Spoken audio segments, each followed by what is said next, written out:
college, unlike many other schools, is all student-run. Everything backstage is student-run. All of our stage managers, assistant stage managers, prop crews, running crew for the costumes, light board operators, everybody is a student here. Unlike some schools where it's such a big program, you can't do it because there are too many other people involved and they have to hire professional staff. So here at SMC you get a real chance to do stuff. The actual design work, though, and I'm sitting on this spectacular set, is done by a faculty person. This particular one was Lacey Anzelk, who did the set, and the lights by Lee Allen, the sound by Greg Rutledge, the costumes by Christy Rutledge, and the technical direction, which coordinates all the aspects, is Douglas Forsyth. This is, these people are all staff. I'm a history buff. In fact, I have a bachelor's in history. I just love history. And so it's so much fun to look at this play and look at where it sat in history, in the English history, 1600, 1601, and where England was. And so for me, that was exciting, looking at it from a historical perspective. But I chose to set it in 1890. And I chose to set it in France, in the French Riviera, because after all, the gay 90s, the brightness, the fun that was there was not unlike what was happening in Elizabeth's court in 1600 when this was commissioned. So I really like that aspect of it. French Riviera, it has a lot of colliding sort of visual elements of stone and wood, which sort of metaphorically translates to the colliding lives of all of these individuals and sort of the roles that they're playing. So yeah, I mean, my goal with Shakespeare is to always create different levels, because you tend to want, there's a lot of coming on and off stage, and you don't really want that time to like linger. So having people being able to come in at different levels, alluding to coming from different places, helps the audience to accept that as the world that you're creating. And for this particular piece, there's a sort of a dock in the background that's the highest level, and then that morphs into a sort of intermediate level, which is Olivia's, tends to work as Olivia's house, and then that also goes down into her garden area, which is an interior-exterior space.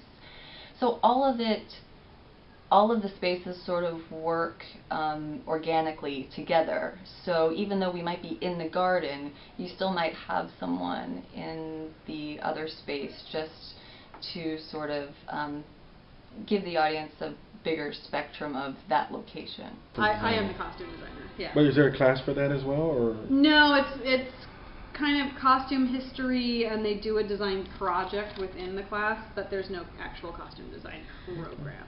Could I ask a question as now? Do you do pattern drafting? I don't. Mostly because all of the pattern companies now have historical patterns, so I don't need to. And look at, you know, times where, you know, on this particular scene transition, maybe, you know, the sound of the ocean, so that we can set the place. The audience hears the sound of a wave crashing and some seagulls in the background, and they know where we are. You know, and then we have some songs. We took the songs that were originally in the script from Shakespeare, and we replaced them with songs that would have been appropriate to the time period.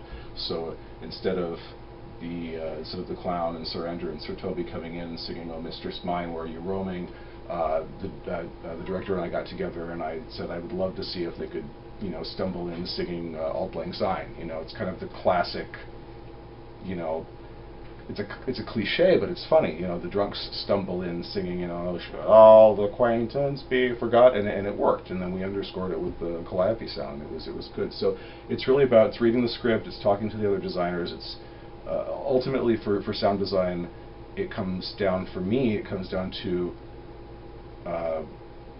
put it succinctly, how do I, as a sound designer, how do I use sound? How do I use things we hear, whether it be music or things that are very subtle or very prominent. How do I use things that we hear to support the story?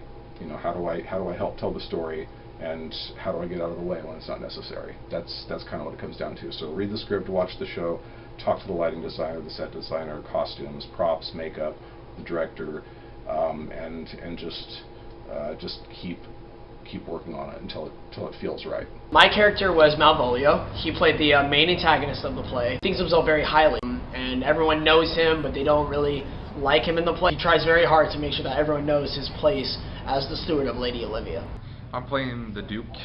I've never been interested in Shakespeare that much before, but I started to like Shakespeare a lot more when I started reading it. Well, I play Viola, and she dresses up as a man and she disguises herself, and so everyone thinks she's a guy, and she falls in love with the Duke though. But the Duke is in love with this woman named Olivia who won't have anything to do with him, and so he sends me to go like woo her, and she falls in love with my character. You know, I mean, I think us girls have all had that feeling of liking someone and like them having no idea and them liking someone else and then like telling you about it, and it's just really the worst feeling, and so I can relate to that on a pretty personal level. And so I work spotlight at first, so I carry the spotlight, and then when that is done I run down and quick change to Tiana and some other actors, and sometimes it's challenging because one of their buttons break and I have to sew it and fix it. It is Shakespeare, and it's not modern realism, and so that was a major challenge, and also the time, because we did have to switch, and we had to start in the second week of August, so we had it was a really fast time that we would normally have had a several month lead time for this, but we had to do it quickly. Coordinating all of the dynamic individuals to create one cohesive vision for the director. And that's the most challenging thing about any production. I think finding the right proportions in terms of the spaces that I was creating. You know, you don't want anything that's too small or too big. I always think finding a balance between all of the spaces is really important. You never know how everything's going to fit, so as you kind of start racing toward that day where, you know, where the calendar says we're going to open our doors and we're going to let the public in and we're going to have them pay money to see this, the closer you get to that, the more obvious it becomes whether you've made the right choices or not. So I think a lot of times designers end up, you know, making a lot of adjustments toward the last minute. That's the challenge for me, and I like it. It's better than being bored. In particular is the language. Shakespeare's language is very difficult. It's something that's, you know, always hard working and something that always has to be worked on endlessly. So everyone really did their best in taking the language and making it their own. Get everything like on time. Like everything has to be timing, especially like the rail guy. He has to be able to like hold the rails fast enough so the screen lifts up before the audience can tell, you know, that it's not going fast enough, and before the actors walk on.